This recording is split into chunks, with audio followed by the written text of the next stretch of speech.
Et je vois que la Russie est en train de gagner cette guerre hybride contre l'Occident. Et au mois de mars, Poutine sera réélu. Alors, il va rester. Alors, deuxième objectif, c'était de détruire l'économie russe.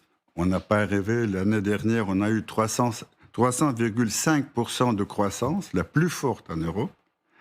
Et troisième, c'était d'isoler la Russie. On n'a pas réussi non plus. Il y a sûrement une rupture dans nos relations avec les pays occidentaux, mais par contre, avec l'autre monde, on parle même, on élargit nos relations.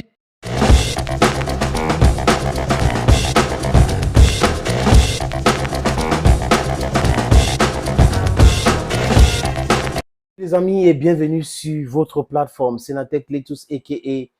et Jawi, Guy, Ekona et Bamenda. Je vais parler de la guerre en Ukraine et à partir de cet entretien, vous allez comprendre comment les gens sont gênés et les gens sont dans le mensonge. Surtout en France, parce que le déni est la politique qu'on les a inculqués depuis l'enfance. Qu'est-ce qui se passe-t-il, les amis? L'ex-ambassadeur de la Russie en France était l'invité sur LCI, la chaîne qui appartient à un oligarque français. Et là, il a dit des choses, les amis. Je vous suggère de l'écouter. Il faut qu'on l'écoute. Et je vois que la Russie est en train de gagner cette guerre hybride contre l'Occident. Et au mois de mars, Poutine sera réélu. Alors, il va rester. Alors, deuxième objectif, c'était de détruire l'économie russe. On n'a pas rêvé. L'année dernière, on a eu 300,5% de croissance, la plus forte en Europe. Et troisième, c'était d'isoler la Russie. On n'a pas réussi non plus. Il y a sûrement une rupture dans nos relations avec les pays occidentaux, mais par contre, avec l'autre monde, on parle même, on élargit nos relations. Voilà, c'est une vérité.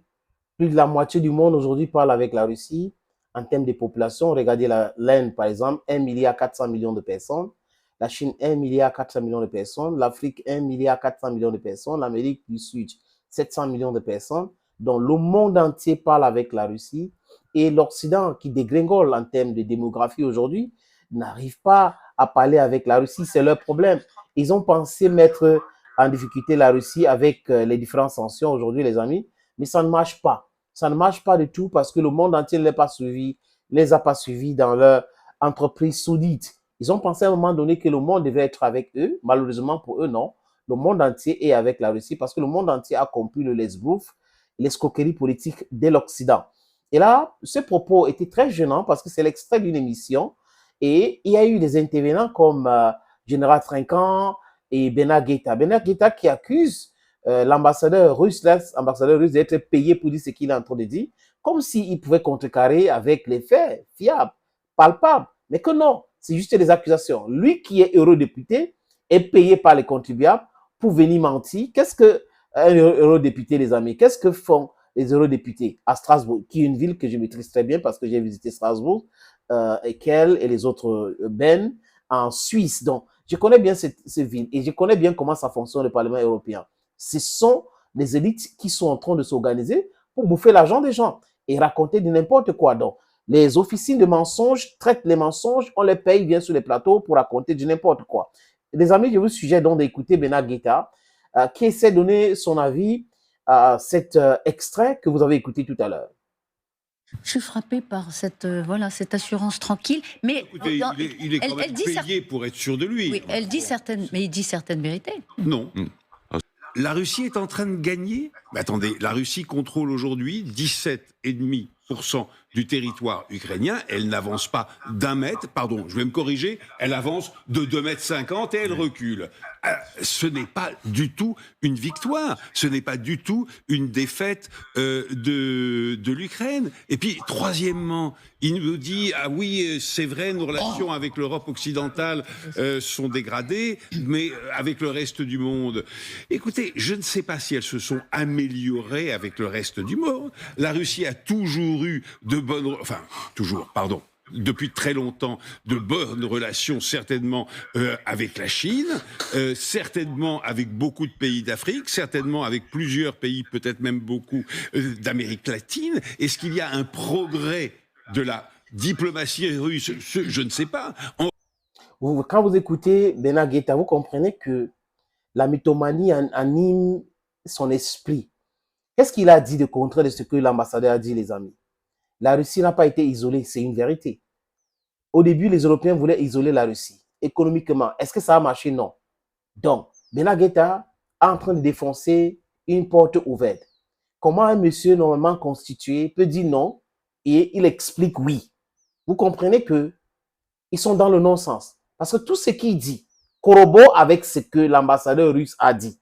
Mais il commence par le déni. Non, non, non, c'est pas vrai ce qu'il a dit. Mais bon, la Russie avance, mais 2,5 mètres. Mais c'est l'avancement. C'est pas si il y a un autre mot en français. Est-ce que la Russie a été isolée? Non. Économiquement, est-ce que la Russie a été mise à genoux? Non.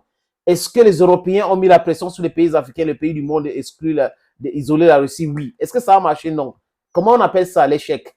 Donc, Bernard Guetta, les amis, est lui-même dans le non-sens. La suite, les amis, c'est avec cette dame et du général Trinquant. Vous allez comprendre aussi comment ils sont dans le déni, mais dans leurs propos, c'est tellement incohérent qu'ils sont en incapacité de déconstruire les propos de l'ancien ambassadeur de la Russie en France. Évidemment, les Russes font beaucoup d'efforts pour expliquer qu'ils ne sont pas isolés. Et on a vu même Vladimir Poutine repartir à l'étranger. Et puis, il mise évidemment sur ses alliances avec la Chine et avec la Corée du Nord, avec l'Iran, etc. Alors, dire que ce sont des pays particulièrement fréquentables, sûrement pas. Mais en termes, effectivement, de population, de nombre de populations, ils peuvent se targuer d'avoir la moitié du monde de leur côté. Général, Oui. vous arbitrez? Je reprends. La Russie a gagné. Quelle victoire et quelle guerre? En Ukraine, elle a perdu. Elle voulait annexer l'Ukraine, elle n'a pas réussi. Donc on se raccroche au Donbass et à la Crimée, mais c'est un échec sur la vision stratégique qu'avait le président Poutine. En revanche, la guerre plus globale dans le monde, elle n'est pas gagnée, elle n'est pas perdue non plus, elle est en cours. Et là, c'est compliqué. C'est l'alliance avec les BRICS, c'est etc. Et là, on peut pas dire que la Russie a perdu. Et puis, je reviens. Quelle est la victoire? Alors sur cette guerre globale, elle est en cours, donc on peut pas dire qu'il a gagné pour l'instant. Ils sont en train de casser un ordre. L'ordre nouveau, pardonnez-moi du terme, l'ordre futur, on ne le connaît pas. Mais en tout cas, en Ukraine, on peut dire que la Russie n'a pas atteint ses objectifs et qu'elle est obligée de se contenter des objectifs qu'elle a atteints. Qu'est-ce qu'il dit aussi, les amis? Il défonce une porte ouverte. La Russie n'a pas perdu. Il s'est sorti de ses propos. La Russie a fait ci, la Russie a fait ci, la Russie est en train de casser l'ordre mondial. C'est pas ça la victoire? L'ordre mondial a été établi sur qui? Sur l'Occident. L'Occident collectif impérialiste. Aujourd'hui, ça a changé, n'est-ce pas? Et l'isolement de la Russie, ça a marché, non. Les BRICS, c'est plus important que les pays du G7, oui. Qu'est-ce que représente le G7? Le G7, c'est quoi? Les pays les plus riches. Alors que c'est un paradoxe total. Le G7, c'est des pays anciennement riches, anciennement colonisatrices, anciennement des pays qui ont volé, des pays qui ont pratiqué du banditisme et de l'esclavage, les amis. Parce que quand on parle des pays riches aujourd'hui dans le monde, selon tous les classements, on dit que c'est les Américains, c'est les Chinois, c'est les Indiens, c'est les Russes, c'est les Brésiliens. Pourquoi est-ce que ces pays-là ne font pas partie du G7? Vous comprenez donc maintenant, les amis, que tout ce que ces gens sont en train de dire, ils sont dans le non-sens. Et comme ils sont animés par le déni, ça donne ce que ça donne. Merci beaucoup, les amis. Abonnez-vous davantage sur cette plateforme, Sénateur Cletus, a.k.a. Jawi. Thank you and bye-bye.